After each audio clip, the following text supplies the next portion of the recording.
गांव में पहली बार कवि सम्मेलन होने जा रहा था। कमेटी का वाहन ये प्रचार करते नजर आ रहा था। गांव का मजा अलग ही होता डॉक्टर साहब। मैं तो पिछले दिनों वेद जी के साथ मुंबई यात्रा पर था। जैसे ही मैंने एक कवि सम्मेलन में गांव पर कविता सुना करके मैं नीचे उतरा, कुछ लोग मिलने आए। बोला साहब हम भी गांव से ही बिलोंग करते हैं। मैंने पूछा आपका गांव? बोला साहब ये तो मालूम नहीं, पर हमारे दादाजी कहा करते थे कि उनके दादाजी गांव में रहा करते थे। और मैंने कहा बहुत ड्यूरेशन हो गया।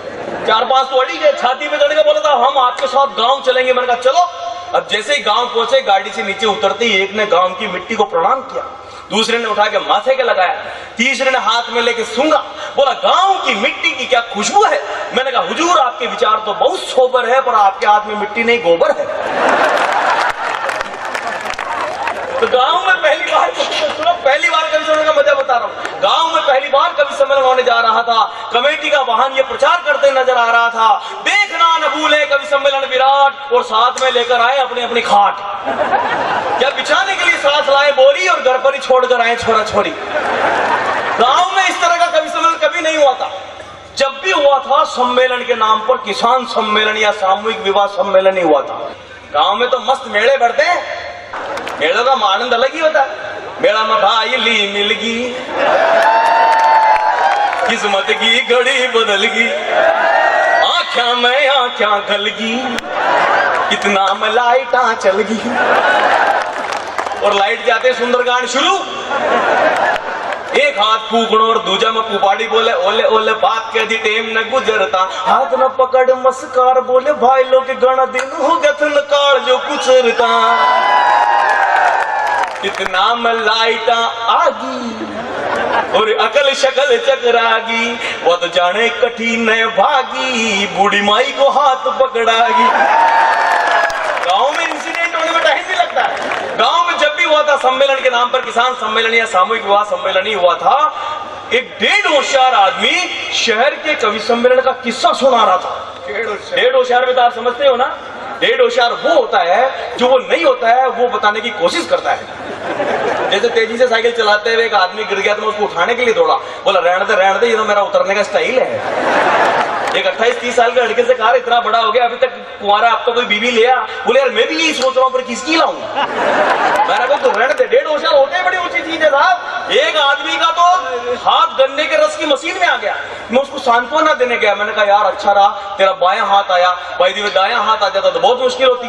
बोला नहीं आया तो मेरा दायां ही था, वो तो मैंने इसको निकाल के बायां घुसेड़ दिया था। ये 1.5 होशियार होते हैं जिनको खुद को कुछ नहीं पता होता। हाँ अच्छा, ये सभी लाइनों में पाए जाते हैं, सभी विभागों में वर्गों में पाए जाते हैं। एक चीफ इंजीनियर ने एक छोटे इंजीनियर को डांटा, जब ये इतना खतरनाक मोड़ है तो इस पर तुम खतरे का साइन बोर्ड क्यों नहीं लगाते हो।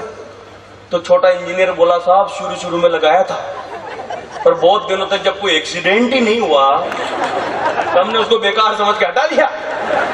एक डॉक्टर साहब ने तो जिंदगी में पहली बार ऑपरेशन किया, पेशेंट मर गया, तो उन्होंने भगवान की तस्वीर के हाथ जोड़ते हुए कहा है प्रभु मेरी तरफ से पहली भेंट स्वीकार कर।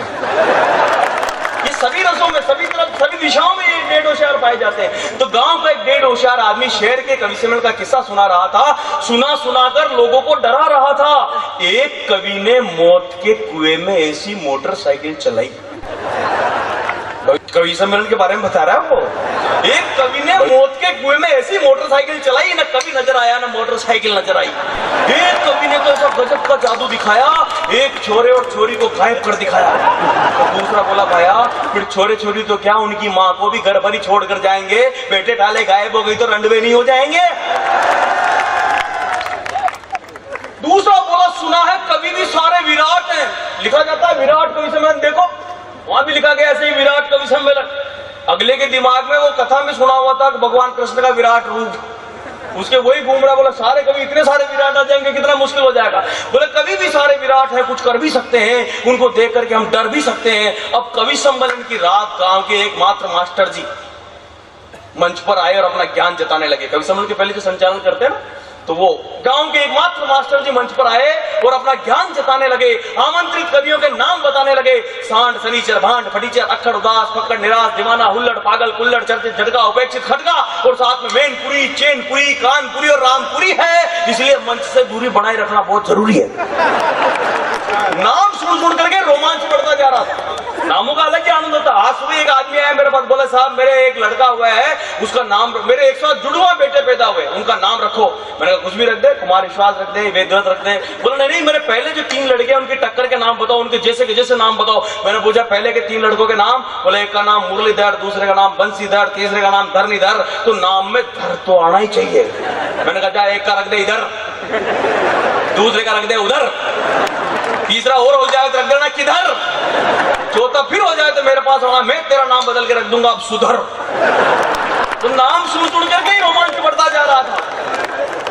नाम सुन करके ही रोमांच बढ़ता जा रहा था। मास्टर जी बोले ये कवि देश में क्रांति फैलाएंगे, ये कवि देश में क्रांति फैलाएंगे, नया उजाला लाएंगे। इतने में लाइट चल गई।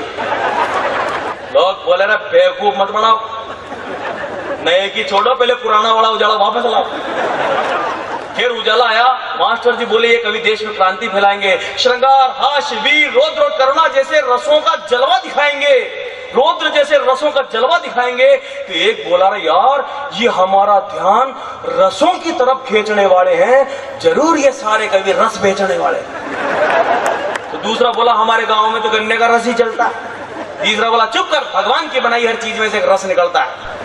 अब कवि सम्मेलन में एकमात्र नेताजी मुख्य अतिथि बनकर आए। मुख्य अतिथि बनकर के आए, माल्यार्पण के बाद चल रहा है, बंदा आपके लिए जिया है, आपके लिए मर जाएगा। तो एक श्रोता बोला हे भगवान वो शुभ दिन कब आएगा।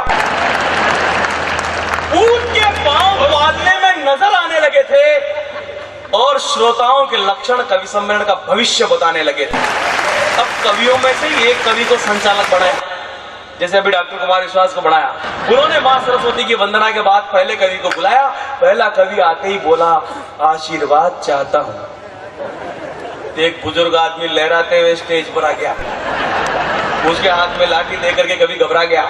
जैसे ही बुजुर्ग ने माथे पर हाथ घुमाया, कवि न जाने कहां खो गया। गीतकार ही तो था, बेचारा बेहोश हो गया। फिर जैसे तैसे कवि का मुंह धुलाया, उसे चबूतरी पर सुलाया। अब वो संचालक बोले हम उस कवि को बुलाते हैं जो बेहोश नहीं होता है, सुना सुना कर लोगों को बेहोश कर देता है। एक बोला ठहर जाओ, जब वो बेहोश कर सकता है तो फिर मत बुलाओ, बेहोश कर सकता है तो मत बुलाओ। बोले नहीं नहीं, वो जब कवि आएंगे तो आप लोगों में देशभक्ति जगाएंगे। अब वो कवि आए और आते ही बोले निवेदन करना चाहता हूं। हमारे आदरणीय वेदव्रत वाजपेयी तो बहुत अच्छे कवि है वीर रस के, जिनकी कविताओं में ओज भी है और कविता भी है। वरना इस देश में ज्यादातर वीर रस के कवि तो ऐसे हैं, क्या देख रहे, इधर देखो इधर, हाँ ध्यान से जाना, गिर मत जाना, गिरे हुए को उठाना बहुत मुश्किल होता है। तो वीरस के जितने कवि होते हैं उनमें आदरणीय वेदव्रत वाजपेयी का नाम सम्मान से इसलिए लिया जाता है क्योंकि इनकी कविताओं में ओज भी है और कविता भी है। वरना ज्यादातर कवि तो ऐसा छाती माता कूटते हैं कि श्रोता बेचारा डर के मारे ताली बजाने लग जाता है, नहीं बजाए तो क्या पता कूद कर जनता में आ जाए। और निवेदन करना चाहता हूँ। तो एक श्रोता बोला ठहर, इतनी जोर से दहाड़ेगा क्या, निवेदन करने के चक्कर में कान के पर्दे फाड़ेगा क्या। कवि बोला बीच में बोलकर मुझे मत अटकाइए, कविता सुना रहा हूँ, तालियां बजाइए। वो एक श्रोता बोला रहे माना कि हम गांव के जोकर हैं, पर तेरी कविता में ताली क्यों बजाए, हम क्या तेरे बाप के नौकर हैं। कवि ने कहा, कवि फिर भी अड़ गया साहब, लेकिन वो मुसीबत में पड़ गया, देखते देखते जाने कहां गायब हो गया। अब संचालक ने कवियत्री को बुलाया, तो कवियत्री जी आई और उन्होंने आते ही पहले एक काका साहब को पकड़ा, जैसे भी इन्होंने पकड़ा मतलब इंगित किया, तुम क्या समझ रहे हो, ऐसे तो बुझी हुई पीढ़ी ही चेत जाएगी। इंगित किया, बासा आनंद आ रही है। बासा बोले नहीं, माँ को आनंद तो लेट ही आवे, और लेट के आवे आते ही लेट जावे। आनंद मारा बड़ा बेटा को नाम है, बता तो ना मारा आनंद से क्या काम है। तो कवियत्री चकरा गई, कवि चकरा गए, संचालक चकरा गया, श्रोताओं का बीच बीच में बोलना पूरा कवि सम्मेलन खा गया। आप कहोगे इस कविता में क्या खास बात थी, कोई खास बात नहीं है, तो मनोरंजन से भरे सपने की मेरी एक रात थी, मनोरंजन से भरे सपने।